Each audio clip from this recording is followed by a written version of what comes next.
It's time for the Daily Stand Up Podcast presented by Agile Dad with your host, Lee Henson. Without any further ado, let's get started.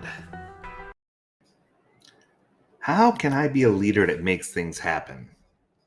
This is a question I get oftentimes. I do a lot of leadership summits, a lot of Agile leadership summits, and leaders really do want to make a difference when it comes to Agile, but they want to make sure that the investment is invested in the right places because we all know as leaders, especially of large companies, we don't necessarily have the same amount of time as a leader might have in a smaller operation. So I put together a top 5 list. I might throw in a bonus one, who knows?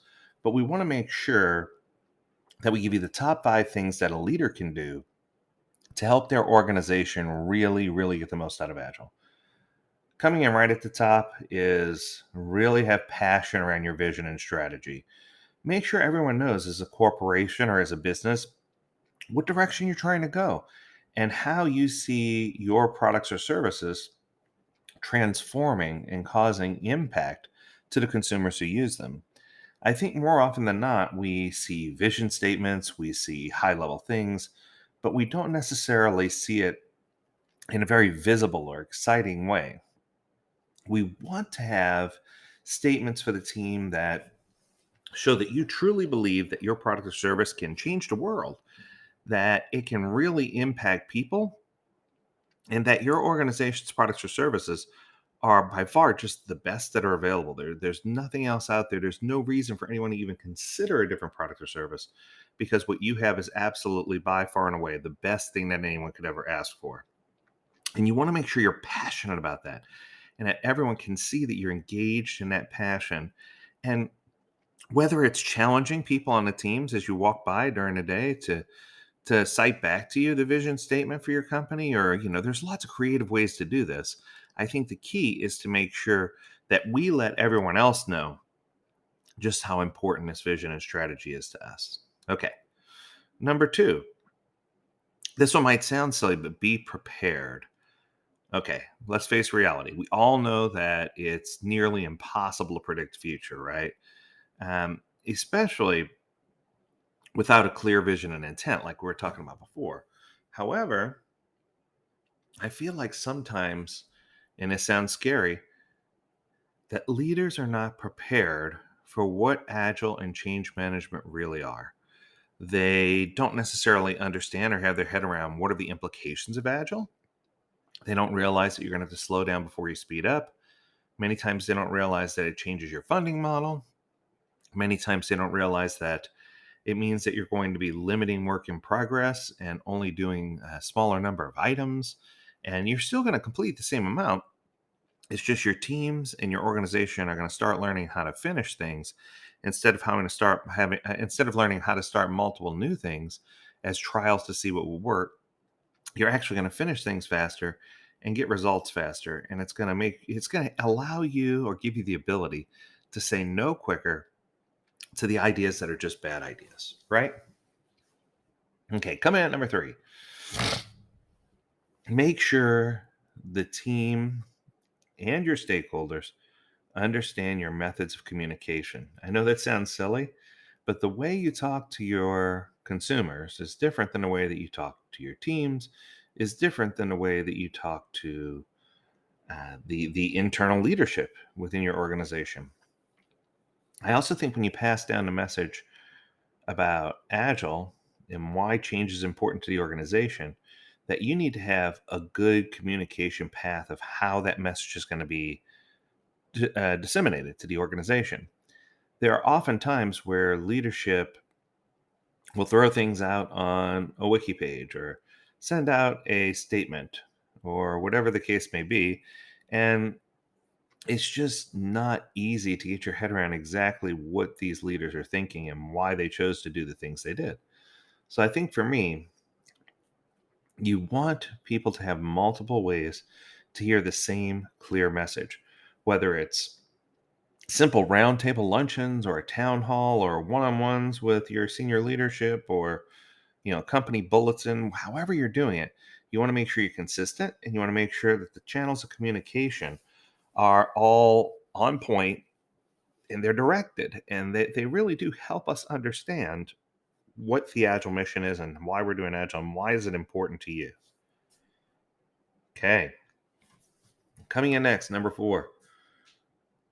Don't just listen to people and nod. It's hard to believe I have to say this one, but I have been in so many sessions where organizations will hold an agile roundtable or something where they allow people to talk about how agile's being implemented and ask questions, and I see a lot of head nodding, right? I see a lot of people who say, oh, I perfectly understand, or oh, that's interesting, or whatever the case may be, or oh, we're all going to read this book and do this. But I rarely see people who get their skin in a game and engage in it. Now, what's interesting is I see the other extreme from time to time where leaders get so enveloped in a way that they want Agile to be implemented that they don't allow the freedom for the team to choose how they're going to do things. So I've seen both sides of this coin. But the more often problem that I see is that leaders are just they're talking a talk but not walking a walk. They need to make sure that they allow the teams the things necessary, the tools necessary for them to be successful. And I can tell you now that many times in organizations, we say we're going to do this, and then we wind up not doing it the way that we should. So don't just be the person who says we're going to do Agile, but be engaged in making sure that we're doing it. There's a quote, I want to say it was by Deming, that said, management by walking around is hardly ever effective. The reason that someone is in management walking around, the reason that someone in management is walking around has little idea about what questions to ask and usually does not pause long enough at any spot to get the right answer. So we want to make sure that we're engaged, getting the right answers, and following through on our promises. All right, coming in at number 5, top 5. Encourage face-to-face interactions. And once they happen, get out of the way. What's amazing to me is so many leaders will do things online, or they'll just send a quick memo, or let's do a virtual meeting. And what I'm finding is that the leaders who are excellent in implementing Agile are the ones that allow people to interact with each other and then step aside. They're not trying to reformulate communication plans. They're not trying to move faster than they can possibly move. They're engaged. They're doing the things they need to do, and then they're getting out of the way. If you have a group of people who have direct access to their constituents, if you have teams that have direct access to the stakeholders, if you have consumers who have direct access to product ownership and stakeholders, wow, what a big difference that's going to make, because that's really going to help encourage Agile to move forward. And last but not least, I promise you some kind of bonus. And I thought about this one long and hard. You want to make sure that you clearly state your intent without giving people step-by-step instructions. You have to remember that Agile is a framework and not a process. And I think that some leaders struggle with that because they want to give the devil the details, but they don't know all the details. So it's hard for them to actually do that. So we need to make sure that regular, ordinary people can run an organization. I believe that was Drucker as well. But we want to make sure that regular, ordinary people can run the organization, and then we can step out of the way and let them do it. I think the big takeaway here is that as Agile leaders, we can really either help this along and really boost the morale of the team and boost the morale of the system and get that environment of psychological safety established and have a culture where radical candor conversations happen and Agile works and things get done.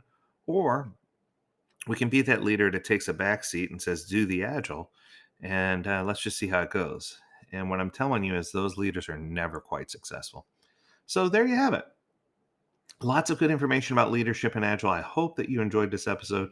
If you have a topic you want us to cover, make sure you reach out to us. Learn more at agiledad.com. We'd love to hear your ideas.